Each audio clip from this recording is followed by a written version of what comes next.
All right, well, the Young Turks, you stumbled into an awesome, possibly historic show. All right, let me calm down. Let me move a little this way, okay? Historic. How's it going to be historic? Just calm down, okay? Look, here's the situation. At least two very large stories here. I make a lot of big ones. I make a lot of little ones. And we got a lot of great little stories, too. But the two big stories, of course, the Arizona law has been stopped. It has been stopped by a federal judge. We're going to explain whether her ruling made sense or not. I'm going to disagree with parts of it. Uh-oh.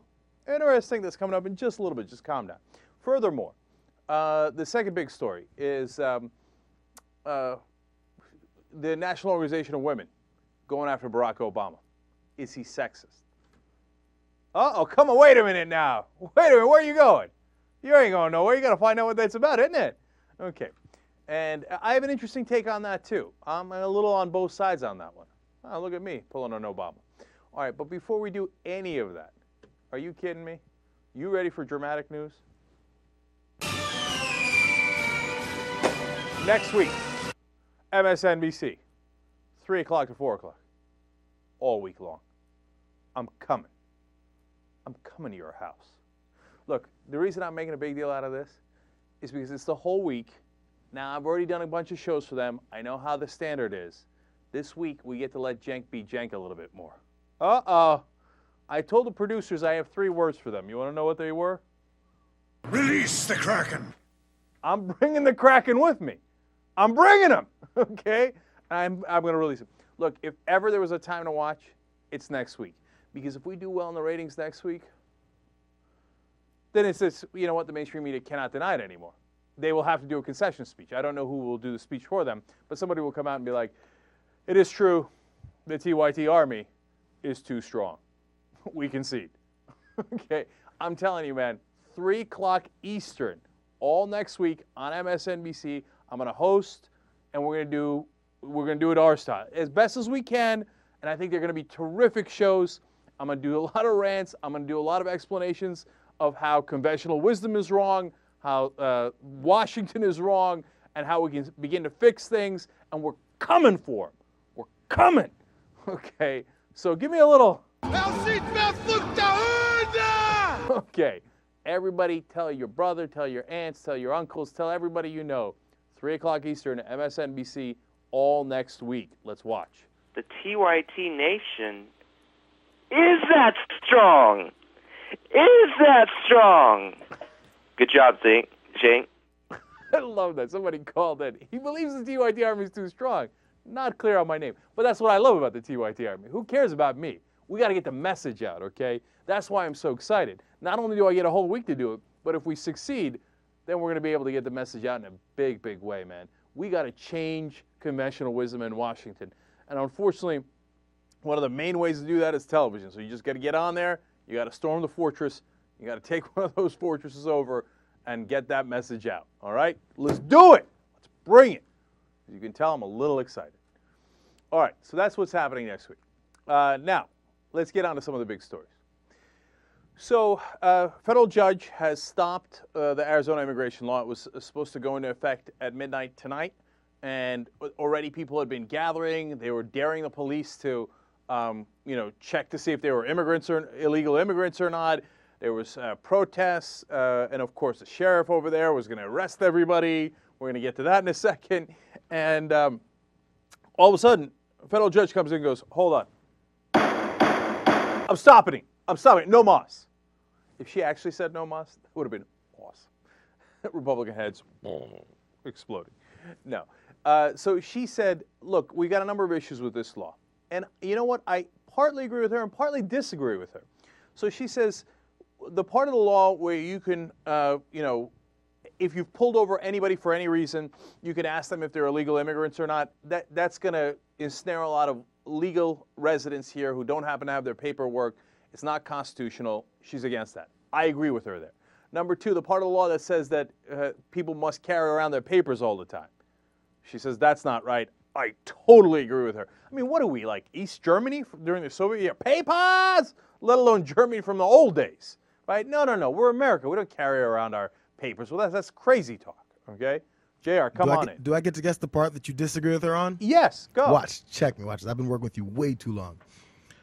It's the part that says the people who are trying to get work and they're standing on corners or looking for individual work, daily workers, they don't have to have anything or any representation of legal status. Bingo. J.R. Jackson, he knows his stuff, man. That's right. Look, there's a huge jurisdictional issue here. Should the state be allowed to even deal with these immigration matters at all, or should the federal government? That's a really close issue, if you ask me, and it might go one way or another depending on the particular part of the law that you're talking about. And I would hear that out a lot more if I was in court, would hear both sides, etc. So, and that's a real tight issue. But on some of the specifics like, hey, look, in Arizona, can I pass a law that says if you're out in a public sphere and you're trying to get a job, I can't have you being an illegal immigrant. I'm going to call that a crime in my state. I think, hell yes, you can do that. And now, my progressive friends will tell me they're not illegal immigrants, they're undocumented. And they're right about that. I know, because it's technically, not a crime. They just don't have the proper documents, etc. Come on. They're breaking the law. Okay, so you're going to come and tell me that I can't pass a law in my own state that says this guy who's breaking the law, I can, stop him if he's in a public area. Of course you can stop him if he's in a public area and he's breaking the law. So, yeah, I disagree with her there. The second part I disagree with her on is if someone's already been arrested, okay, well, that's, in my mind, is a totally separate matter, because that's not pulling people over on the side of the road going, hey, are you illegal or are you not illegal? And that's not racial. Someone has already been arrested for another crime. Then can I do some checking in to see if they're legal or illegal? I think almost certainly yes. I mean, I know I say yes to that. And I bet if that was the law alone, if they didn't overstretch on all the other stuff, and that was the law, you'd probably get, 70, 80, maybe 90% of the country agreeing with you on that law. Okay, I mean, I'm sure there'd be still some people saying, no, even if they're arrested, you shouldn't check their paperwork. I don't even see the logic behind that. So, and she said that you shouldn't. So I disagree with her on that. And the reason she says it is because she says, well, then you're going to hold up a lot of legal residents for a longer period of time while you're checking their paperwork. Well, then let's get the paperwork quicker. Okay, I don't want to be flippant about it. And no, I can't have you keeping a citizen or anybody in jail for a week or 2 weeks or a month while you check their paperwork. No, if that's the case, then I flipped over on her side. But assuming that we do it expeditiously, and by law you have to, well, then I say, yeah, of course you can check to see whether they're here legally or not. So there is a compromise here we can find, I think, with whether it's the courts deciding on this, Arizona, setting their laws on this, or even on a federal scale. But we're not there yet. And so, and I want the people who are in favor of the Arizona law to understand what we're actually objecting to. We can't be East Germany. You can't go around to people that look Hispanic or Latino and say, I pulled you over because of your blinker, and show me your papers. That's crazy. That's not America, right? But once they're arrested, that's a whole different story. And on the jurisdictional issues, I'm going to do a rare thing we almost never do on the Young Turks. I'd have to have more evidence. I'm not ready to rule on that yet. I love to rule on things, but that's really a legal issue that you'd have to hear two qualified attorneys make a case on before you make a ruling on that. Because, look, let me just expand on that just a little bit. Now, there's a lot of conservatives who say states' rights, of course Arizona should be allowed to do whatever they want. But there's also a lot of liberals who agree with states' rights because they say, oh, gay rights, right? Gay marriage, states' rights. So that's a complicated issue. And it's not, doesn't necessarily break down as conservative or liberal. In this case, immigration issues, control of your borders, it's almost foreign policy.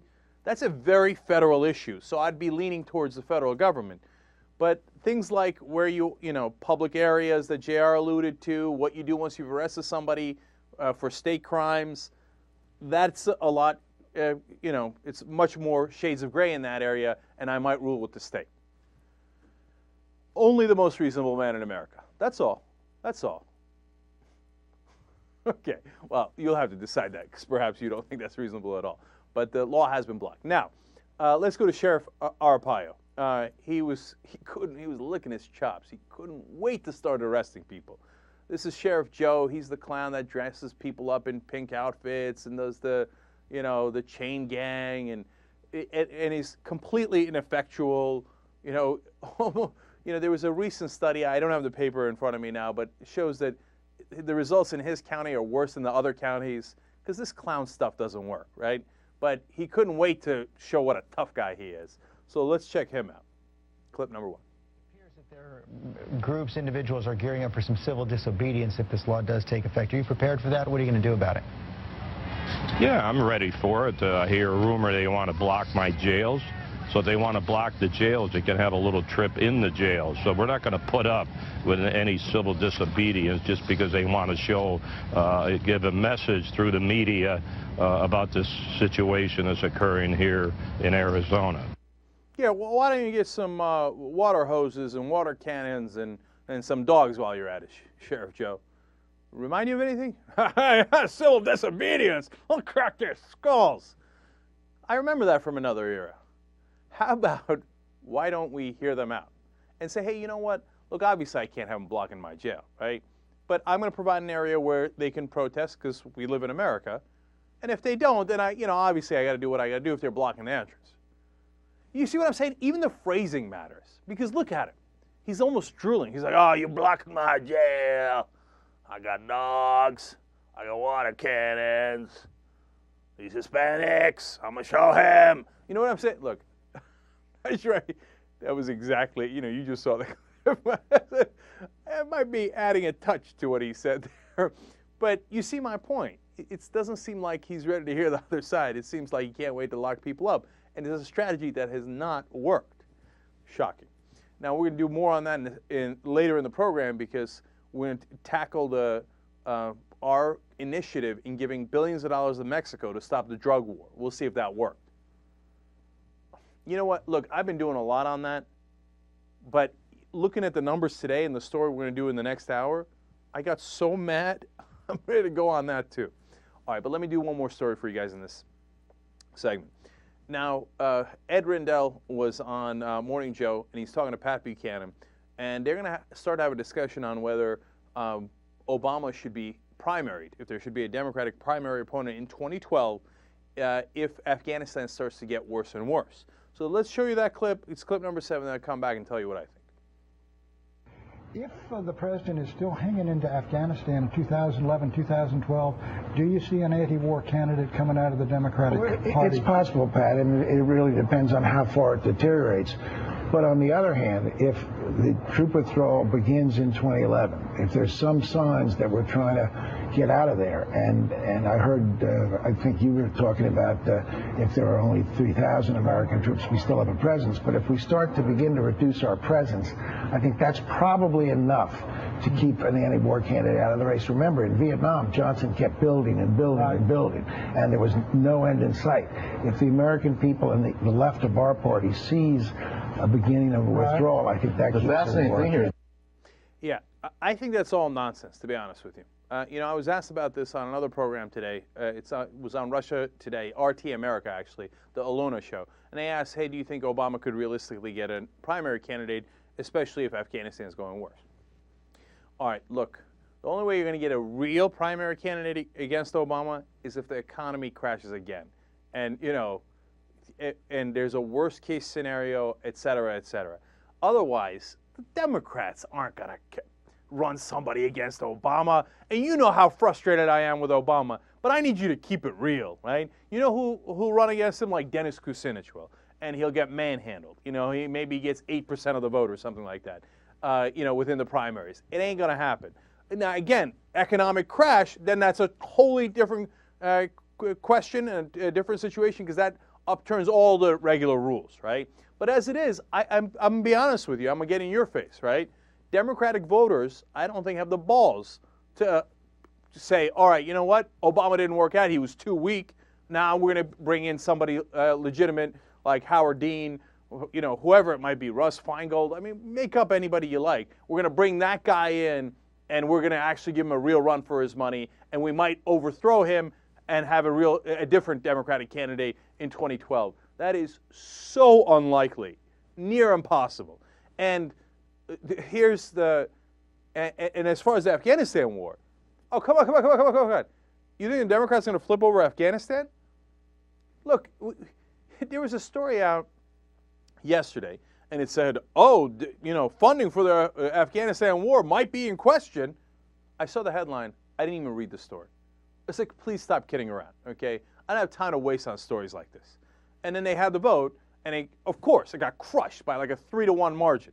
But 114 Democrats, no, I'm sorry, I think it was 102 Democrats and 12 Republicans voted against war, funding the war more, right? Against 308, I believe it was, that were saying, yes, we need to fund the war more.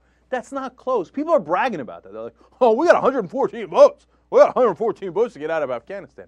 Yeah, grab another couple of hundred and then we'll have a conversation. That's nothing to brag about. Hey, by the way, do you know how unpopular this war is? Now, I probably told you this before, but let me repeat it so you're not unclear on it. Bloomberg poll very recently, I did that in the postgame, so here you go. 58% of Americans say the Afghanistan war is, quote, a lost cause. Lost cause. 58%. I'm telling you, in polling, 58 is a huge number. And then another 60% answer the question, if by July 2011, when we're supposed to begin withdrawing, if Afghanistan is just as unstable as it is today, should we start withdrawing anyway? Now, that's the question the John McCains and the Lindsey Grahams would say, hell no, conditions on the ground, no way, we're not going anywhere. General Petraeus, they would all say the same thing. The American people say, oh, who I want to stay, who I want to run. Get out of here, man. 60% saying we leave no matter what. The absolute limit is July 2011. That's a huge number. Now, I tell you all that as a preface to the Democrats don't give a damn. That number can get up to 88%. I'm not sure they'd care anyway.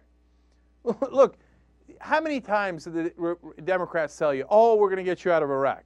And then they got the majority in 2006 when Bush was still in charge. Did we get out of Iraq? Of course we didn't. Democrats say that kind of stuff during election time because they know that's where the voters are. They don't actually ever do that. Now, to be fair, when they got everything they wanted in 2008, and Obama began the withdrawal process in Iraq. I mean, if he hadn't, I guess then we would have known he was an unreal liar immediately, right? But that's still an incredibly long process, and we still have 95,000 troops in Iraq. Now, how long into Obama's presidency? Or a year and a half into it? And in Afghanistan, we had a massive surge, and we now have more troops in Afghanistan than we do in Iraq. And all on the platform of no more wars. So how's that change working out for you? How's that working? Look, and some of you might say, hey, look, he's getting us out of Iraq good enough. Okay, all right. I mean, that's your opinion. But here's what I'm telling you. Democratic politicians aren't going to get you out of Afghanistan at least until July 2011. And then the polls are going to be overwhelming, et cetera, and the elections are going to be coming up, and there's going to be a little bit of panic, right? And then even then, they'll probably begin withdrawal of a tiny amount of troops. The only way you move that needle before July 2011 is if you get the Republicans to flip, okay? Because the president is not going to listen to Democrats. He's not going to listen to progressives. He's not going to listen to liberals. And progressives and liberals in Congress are not going to overrule a Democratic president. Not going to happen. If they tell you they're going to, they're lying. They're never going to do that, okay? And by the way, the turn continues. I got an email today from one of our listeners. Saw my friend Matt Luce on Dylan Radigan's show again, saying the same thing. Oh, you know, a lot of Republicans are saying, you know, that, and he quoted Ann Coulter again, saying, no, Bush was fighting terrorists in Afghanistan. Obama's doing something completely different. He's doing counterinsurgency, and the American people didn't sign up for that. No, that counterinsurgency is, no, it's no good. No. That's why he totally changed the war. That's what Matt said when I was on with him. He changed the war in Afghanistan. It's totally different. Now we can be against that. But I'm telling you, that's a good thing. Because if Republicans flip on it, and then Obama will be in a panic. Okay? So if you want to get out of Afghanistan, go tell your Republican friends what a terrible job Obama's doing in Afghanistan. Keeping it real. Keeping it real. Young Turks. Okay? Yeah?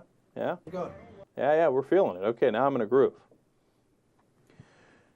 You know what the least important thing about GoDaddy.com is?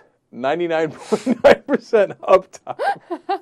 I'm pretty sure it's important to people who know it. I guess. I don't know. I don't know what it is, but it's. I think what they mean is, you know, like when a website's on downtime is when like the server crashes and the website's down. Uh-huh. Well, I think uptime is when it's live, when their website's up there. So I think they're just saying like our servers rarely crash. Okay. I think that's what that means. Okay. GoDaddy.com servers crash 0.1% of the time. Think about it. Come on, that's the best one so far. Okay, we're playing. GoDaddy.com, okay? TYT promo codes. Use your head.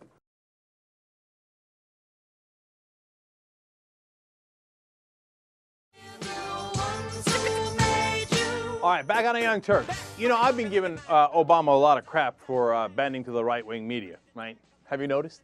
But it turns out I'm not alone. And, of course, you know that. But here's what's surprising. Mark Halperin of Time Magazine, of all people. Now, this is the guy who I think is Mr. Conventional Wisdom, Mr. Washington Establishment, Mr. Right-Wing Talking Point. He hasn't met a right-wing talking point that he hasn't fallen absolutely head over heels in love with, right? Get a load of what he says. He says, you know what? You're right. Old media, and I'm quoting him now, are often swayed by controversies pushed by the conservative new media. Much more so, he says, than they are by the liberal media, like liberal new media. He says they pay attention to what the conservative new media says. Why? Here is 3 reasons. He says, quote, there's concern about not appearing liberally biased. Of course! That's what we've been telling you all along. And it's true. See, here he is, Mr. Conventional Wisdom, saying, oh, we don't want to seem liberally biased, so whatever the conservatives run, when we just put it on the old media and put it on Time Magazine and ABC and everybody else, because Halperin used to work on ABC, etc., right? And then point number 2 as to why he thinks they do that. He says, because outlets like Fox News Channel are, quote, commercially successful.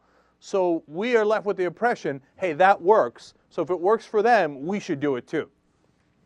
Oh, like literally facepalm, right? So, hey, you know what? Young Turks are not commercially successful. In fact, we're one of the few companies in the whole world that are a media organization online that's profitable. Okay, that's it. Now you have to do what we tell you. Okay, hey, you better do it. We got a huge audience. Okay, if you want it, copy us. Okay, but apparently that's how they think, and he's being very honest about it. This is the most honest and revealing piece that I've ever read from Mark Halperin. Okay, and so, okay, so we get successful, and I don't mean just us, I mean all progressive media. Apparently, they'll listen to us too. And then point number 3 is he says, honestly, the conservative new media will, quote, often produce content that is so provocative and incendiary that the old media find it irresistible. Well, we could do that too, if you want us to go down that route. Okay, but the bottom line is, it's true. The old media, Washington, D.C., and unfortunately the president, they listen to conservative media 1,000,000 times more than they listen to liberal media. So there you have it, admitted by the guy who's at the very heart and center of that old media. So, now, by the way, you know, the conservatives said, oh, we got this JournoList thing. You know, I don't know if you've been following that. It's a listserv full of media people. A lot of them are progressive journalists, so they work for The Nation, Mother Jones, et cetera, right? And they had a listserv where they would talk to one another. As David Korn from Mother Jones put it, it's like instead of getting together at the bar and talking, we emailed each other because that's how people are spread across the world now, and that's how we talk. And the Daily Caller found this, and they're like, ah! Liberal media, right? Except it turns out one of their reporters was also on the list. Okay, but put that aside, right? And they said, we pulled all these emails, which, by the way, were supposed to be all confidential. But Daily Caller, who cares about journalistic standards? Confidential source, not confidential, who cares? Let's just print it, right? So they did, whatever. And what do the emails show? The liberals on the list are trying so hard to affect the media, and they're so frustrated because they can't get anything across and they can't affect the media at all. So if the media was liberal in the first place, how come the liberals can't affect it or influence it at all? Why does God need a spaceship? That doesn't make any sense, right? And they'll show specific examples. So they showed emails where these writers who are admittedly liberal, unlike Fox News, which is just as, you know, does advocacy journalism, if you can call it any kind of journalism, but won't admit it. They pretend to be fair and balanced. These guys who write for liberal organizations say, look, why are they focusing on Reverend Wright? Let's try to shift focus away from Reverend Wright because that's not a real legitimate issue. We should talk about the issues in the campaign, et cetera, right? And so the conservatives see that and they go, liberal media. And because of that, what happened? Well, Media Matters just did a study on it. Even though the liberal press tried to, in their mind, get rid of the Reverend Wright story, did it work? Hell no. Over 6,000 references to the Reverend Wright story in those same months during the election. 6,000. It didn't work at all. All the press did was talk about Reverend Wright. Whether it was television, which had 1,000 references, or print, which had 5,000 references to Reverend Wright. So what happened to the liberal media conspiracy? If it's a conspiracy, it's the worst conspiracy in the history of the world. But the reality is, Mark Halperin is of course right. What the mainstream media actually pay attention to is conservatives. So one of the things that they complained about, and one of these emails they got from JournoList, is, they were mad about one of the questions George Stephanopoulos asked, and it was about Reverend Wright. And they were trying to influence Stephanopoulos, and they couldn't. You know who actually influenced him? Same debate. Stephanopoulos asked a question directly planted by Sean Hannity. Sean Hannity said, hey, why don't you ask him about Bill Ayers? And Stephanopoulos the next day comes on and asks him about Bill Ayers in the middle of a presidential debate. Okay, you see how much more powerful the conservative media is? And if you look at the so-called scoop on this JournoList stuff, you realize, oh my God, this liberal media, it's actually kind of sad. It's depressing. They have almost no effect whatsoever. They're beating themselves against the wall. And by the way, of course, conservative media being what it is, they came up with a so-called confirmed list of the people that are on JournoList, and I am apparently guilty as charged. I'm confirmed to be part of this liberal media listserv. Confirmed. Confirmed. Except, of course, I'm not on the list. I was never on JournoList. They just made it up. Yet we still pay attention to these guys. They don't give a damn. They're not doing journalism. At least the liberal guys are bringing you facts and saying, this is my perspective on it. The conservative guys are like, what do we need to make up? All right, Cenk Uygur, part of JournoList. Go. Okay. Now, I wish I was on the list. That would have been cool.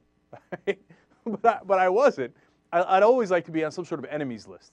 But what I'm really flattered by is that the guy who was making up that list for whichever conservative website started it, I saw on Free Republic, I saw it on a couple other places, they're like, if there's a liberal media conspiracy, who would be involved? Who would be involved? Oh, yeah, that Cenk Uygur guy. That's Cenk Uygur. He's got to be on the list. So thank you. I appreciate that. It's a sign of respect, I guess. But I wasn't on it, and you made it up. Not that JournoList didn't exist, but the so-called confirmed list that the conservative websites have, total nonsense. Who's surprised? All right. Hopefully, with the Young Turks' success, we will influence the old media in the same way. All right. Wish us luck.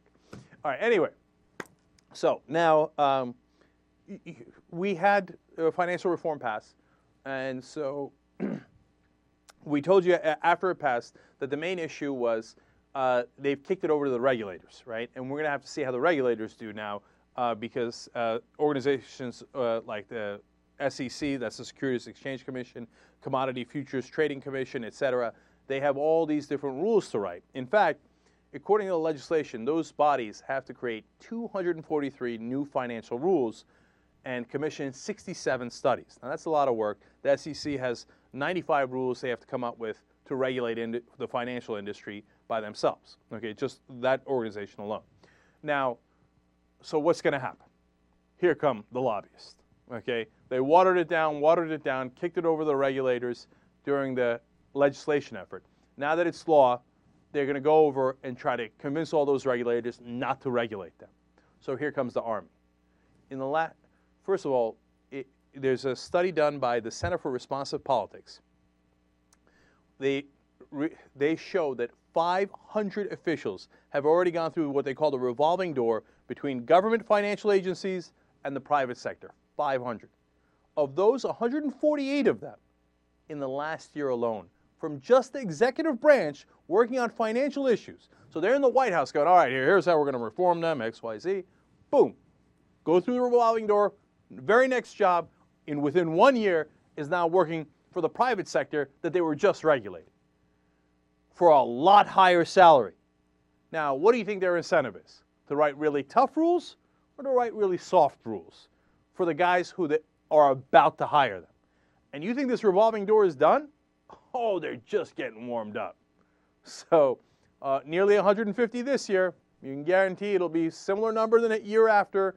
And everybody in the government right now, all those regulators at the SEC, etc., they all know if you're a good boy, there's a big fat paycheck waiting for you.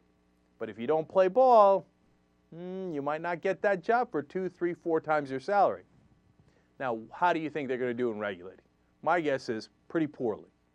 That's why we needed to make it clear in the legislation what the rules were. Instead, we punted it over there, and those guys are going to get bought now. Look, our government doesn't work, man. Okay, look, now let me go to so-called independents and Democrats talking about tax cuts for the richest people in America. Okay, now supposedly the Democrats are the ones that are supposed to stand up for the average guy, right? And Kent Conrad is supposed to be a fiscal conservative who cares about the budget and balancing it. As you're going to see from this clip, no, all Kent Conrad cares about is protecting the rich. So all that talk about balancing the budget, that's going to fly out the window when he's got to give his buddies at the top 2% bracket a tax cut. Let's listen. Clip number 3. Can you clarify what's more important to you, the revenue that you would generate by letting him expire on the wealthy, or the damage that it would do to a nascent economic recovery if you raise taxes? What should we do? What are you going to push for? First of all, let me say that our deficit situation is a combination of our spending and our revenue. The hard reality is we are at the highest level of spending as a share of our gross domestic product in 50 years. Our revenue is the lowest it has been as a share of gross domestic product in 50 years. So look, we've got a revenue problem and a spending problem. I would agree with Senator Gregg that the solution lies mostly on the spending side, because if you look at the long-term circumstance we confront, you're going to have to do more of the fix on the spending side. Look, with respect to the question of the expiring tax cuts, the first priority is to extend them on the middle class. We should not have any tax increase on the middle class.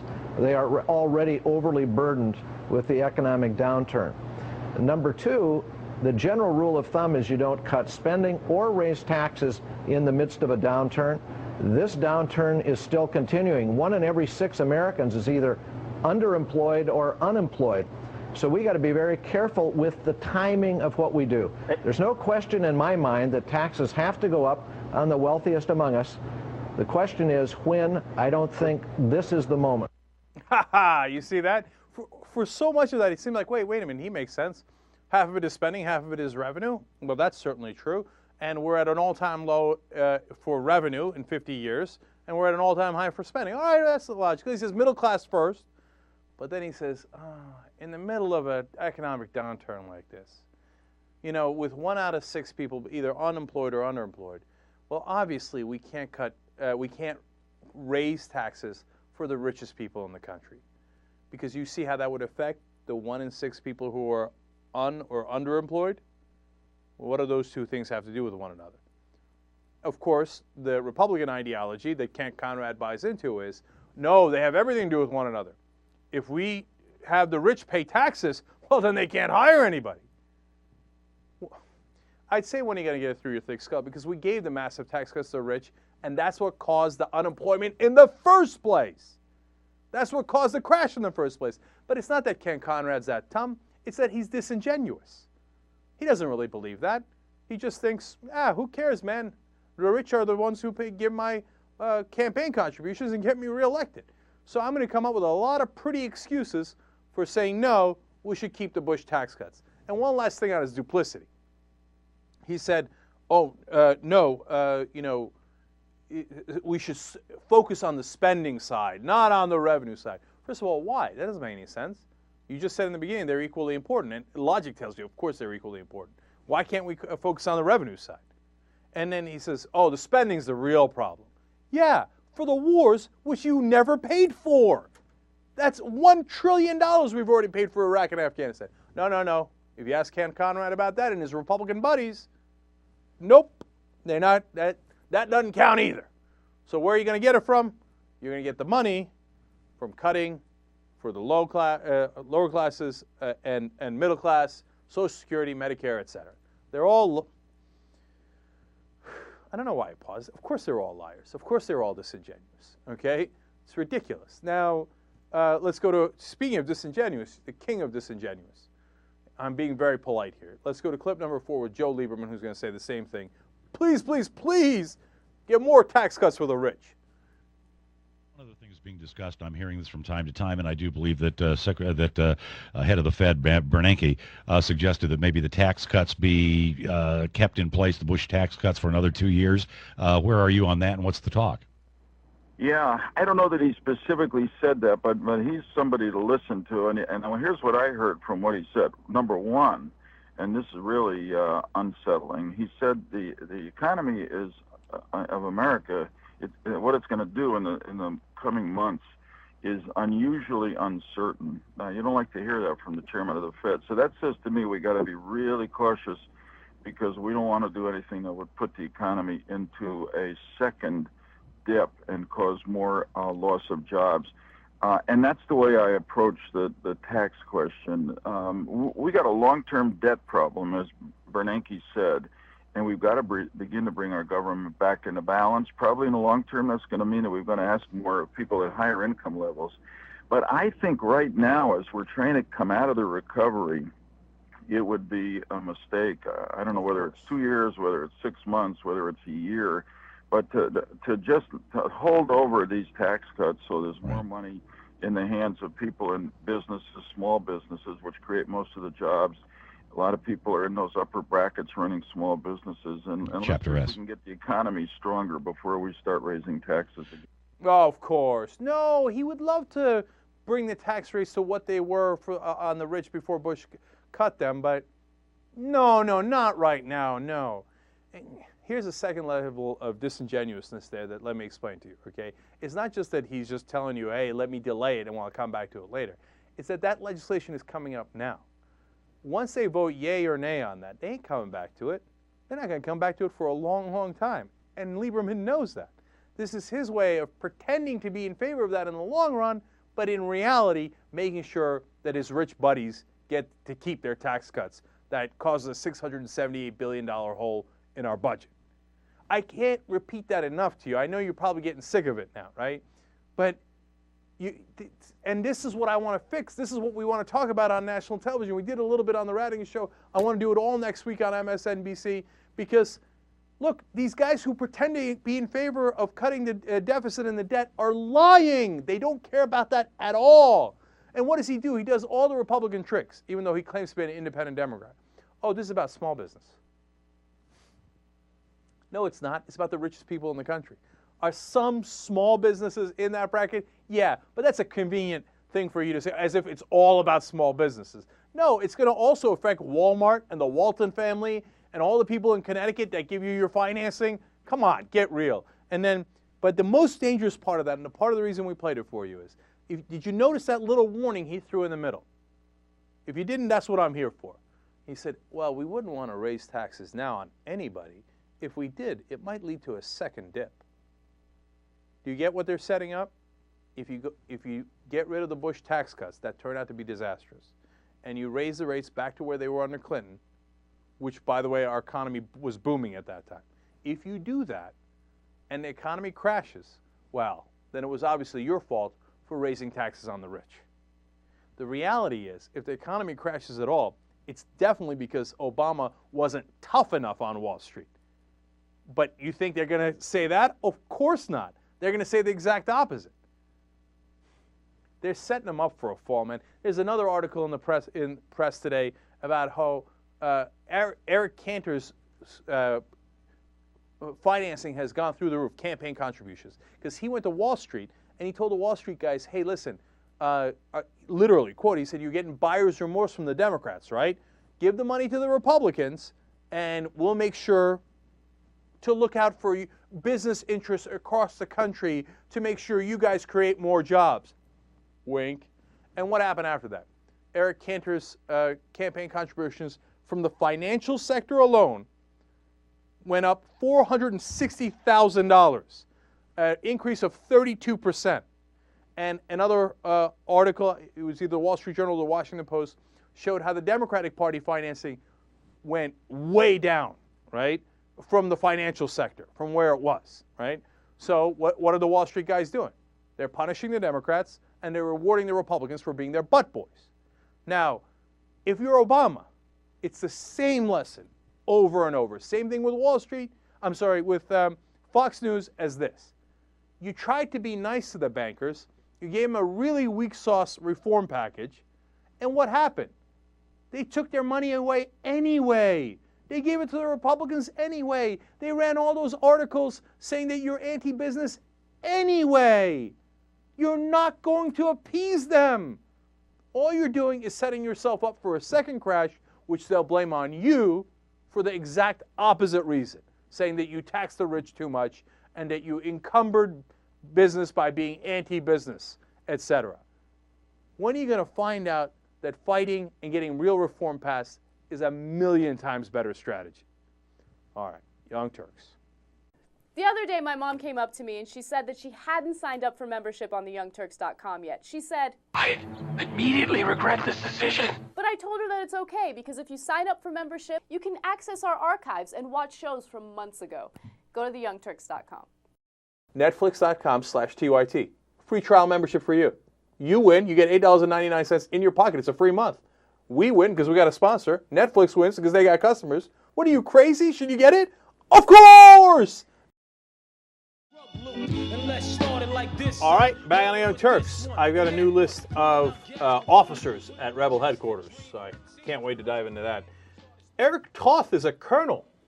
Did I know that before? I'm not sure I ever said Eric's name before. I might have once, but I'm not positive. But Colonel Toth, absolute pleasure to have you at Rebel headquarters. And then I've got lieutenants, too. I'm going to go with Jeffrey Bromberger, Lieutenant Bromberger. Pleasure going to battle with you. Members make the show happen, and we really appreciate all the people who chip in a little bit more.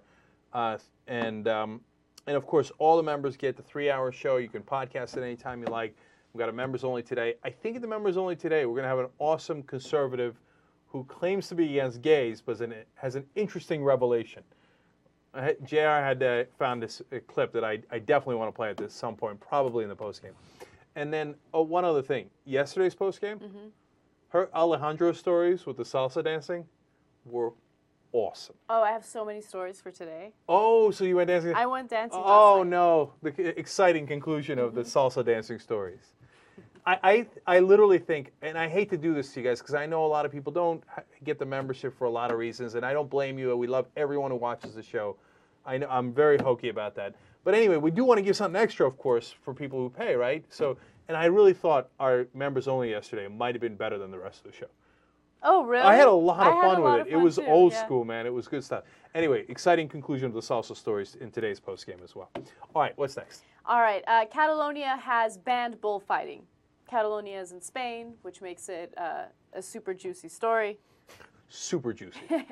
I mean, you think Spain, you think, bullfighting. Totally. But Catalonia has outlawed it now. It is illegal. And it wasn't even something that was a big deal in Catalonia to begin with. People weren't really going to the bullfights. There was only one ring where bullfighting happened, and it was rarely sold out. So they're hoping that this is going to set an example for the rest of Spain and for other parts of Europe that still practice bullfighting. Barcelona is in Catalonia, so obviously it's a big effect because it's such a major city in Spain. But they have about 1,000 bouts a year in Spain of bullfighting, and only 15 of them were in Barcelona. So there was not a region of Spain where they had more bullfighting, but it's good. It apparently has a couple of implications. One, of course, for animal rights. The other is for Catalonia wanting to be more independent from the rest of Spain. And the people who are Spanish nationalists saying, oh, this is terrible. I can't believe they would do this. They need to get with the rest of Spain and kill bulls left and right in a totally unfair matchup.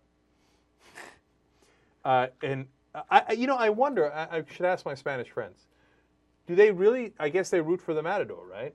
Because whenever I see a bullfight, of course I root for the bull. Oh, you do? Of course. You know all the things they do to the bull beforehand? You know, they stab it and drug it, and they do all these things before he even gets in there. It's the most unfair thing in the world. It is. I agree. Okay, yeah, let me take all these swords and cutesy outfits away from you, and don't drug the guy and don't stab him, and then you versus the bull. All right, then I'll root for you. Okay, but in these circumstances, I love it. You remember that one where the matador ran for his life? Right. Now, he didn't get hurt. He just ran for the hills. That was awesome. All right, what's next? We have a brewery. Brewery? We have a bar in Scotland that is offering a free beer or two per week for any individual who gets the bar's logo tattooed on them. That's awesome. I think that's ingenious. First of all, anything that's Scottish, I'm in favor of it. Okay? That's my bias towards Scotland. Second of all, it's a really smart idea for the bar. I mean, only 1 or 2 drinks a week. That doesn't cost that much. And these guys are walking billboards for them. Yeah. Number 2, it's not a very good idea for these guys. Yeah, it's really not. I don't know why anybody would be crazy enough to do this. The name of the bar is Brewdog. Yeah, you'd have to be really into beer and not that rich. Okay? You see what I'm saying? I mean, it ain't worth it for a beer or 2 a week for however long it lasts. What if the bar goes out of business next year? Oh, you still have your stupid tattoo. No, that's disaster. Don't do that. You know, I've thought about encouraging TYT tattoos. Then I thought, no, don't do that. Why? No, encourage it. What are you talking about? I would get a TYT tattoo. No, you wouldn't. No, I wouldn't. Okay. I wouldn't get any type of tattoo. Maybe I should. Yeah, you should get a tattoo. Yeah, that makes sense. Like our logo. That's a badass logo. Maybe I get it on my arm. Like TYT. That's badass. All right. Do whatever you want. JR, any chance? No. Jesus, any chance? What? TYT tat. A TYT tat? I wouldn't rule it out. See? See? Yeah. All right, JR, what if Jesus and I both get it? Would you get one? That's probably when I wouldn't get it. Yeah, I don't want the same thing. Come on, that's cool. All right, anyways, what's next? All right. Hold on, I got to switch my paper, and then I'll tell you what's next. We have a Zidonk. Oh, we have a Zidonk. Excellent. All right. We have a cute little animal. It's a hybrid of a donkey and a zebra, and it has cute little stripes on its legs. Oh! So I just wanted to show the photo. Schmoopy papoopy. Is this commonplace? Do zebras and donkeys get it on quite often, or no? This isn't the first case. Like, it happens time to time, which I think is interesting. Does the zebra take the donkey, or does the donkey take the zebra? Who's pitching? Who's catching? Well, it depends. Like, I mean, is it a female or male donkey? No, I know, but I'm saying, like, is it like male donkeys or into zebra? Oh. And are the zebra males get pissed about that? Like, what's this donkey, coming into our territory for and mounting our women? That would be a great sociological experiment. Yeah, that would be interesting. You should leave a whole bunch of them in one area and see what happens. And then I'd like to see who wins in the fight between the donkey and the zebra. My guess is the donkey. My guess is the donkey gives him like a back kick or whatever, and the zebra runs off, and then he gets, the zebra women. It's fascinating stuff. Somebody wrote in one of the YouTube comments, Cenk is not a biologist. Correctamundo. No, hold on. Can we talk about that for like 2 seconds? Yes. I love when we do studies, and we give our interpretation of the study, right? Or we just know what the results of the study are, and we share it with our audience, and then we comment on it. And then people are, what do they know? They're not scientists. Yeah, we're not scientists. What's your point? What's your point, huh? That annoys me so much. Like, they need a scientist to come in and analyze the results of these studies. Or we can read the results of the studies and tell you what they are. Yeah, look, do I need a scientist to tell me what a Zidonk is? It's right there. It's cutie patootie, and it's got zebra legs and looks like a jackass up top. No, but you're not a scientist, so you're not allowed to say that. God damn it, Jim. I'm a talk show host, not a scientist, but I know what a Zidonk looks like, and that's what it looks like. So everybody bring it down. 10-2, 10-2. And if you want, one day we'll bring a scientist, and he'll tell us if the donkeys mount the zebras or the zebras mount the donkeys. All right? Everybody happy now? All right. Maybe it goes both ways. Maybe. I'm sure the Republicans are against that. Okay. Chris Tucker is in a bit of financial trouble. A bit of financial trouble. A bit. $11 million owed to the IRS. Disaster. Gigantic disaster. Like, what are you doing? What are you doing? What are you doing? I can never understand this. Just, I want to give you an idea of how much money he makes, okay? Because maybe like, oh, maybe he didn't make that much money from the movies and he was living beyond his means. No, he made a lot of money from the movies. Rush Hour 2 scored $20 million. He's not a banker. He's a movie star, so only $20 million. All right, Rush Hour 3, $25 million. Here's what Chris Tucker did on those Rush Hour movies, and it's a fascinating story because he held them up. He held them hostage. He said, look, here's who you're not going to make Rush Hour 2 without, me, right? The movie's just not getting made, right? And now you can make other movies, but you can't make that movie because I was critical in Rush Hour. And he burned a lot of bridges. And so, you know, he then had, from what I understand from articles I've read, had more trouble getting movie roles later. But he was right. They couldn't make the movie without him. So he said, I don't care if I'm a $5 million actor in your estimation or $10 million. I want $20 million. And I know you're going to make money off this movie, and that's why you want to make it. And he held them hostage, and he won. They gave him $20 million. He did it again in Rush Hour 3. He won again, got $25 million. Now, I don't know if it was worth it to burn all those bridges in Hollywood, but, I mean, in some ways, you've got to give him credit. That was well played. No, now, what was not well played is when you have all that money not paying your taxes. That's disaster. I don't know if he was getting his advice from Wesley Snipes, but this is not the way to go. Here's what the federal government's interested in, your taxes, and they're coming for you, and they're not going to let you go. They're not going to let you walk away from an $11 million tax bill unless you're a banker. Okay, but you're not, so get used to that idea. So now he's in a world of trouble, and I don't know if he still has that money. Yeah, amazing. How do you allow that to happen to your life? It's the anti-Dogen Uyghur. Okay, my dad panicked about stuff like that. No, you have to pay everything. They will come. No, they will come to our house. No, you pay everything. Pay twice. Yes. Okay, just to be super safe. Here's who likes to be safe. My dad. Okay, a little bit of trouble in 1978 in Turkey. Pack your bags. Okay, we're going to America.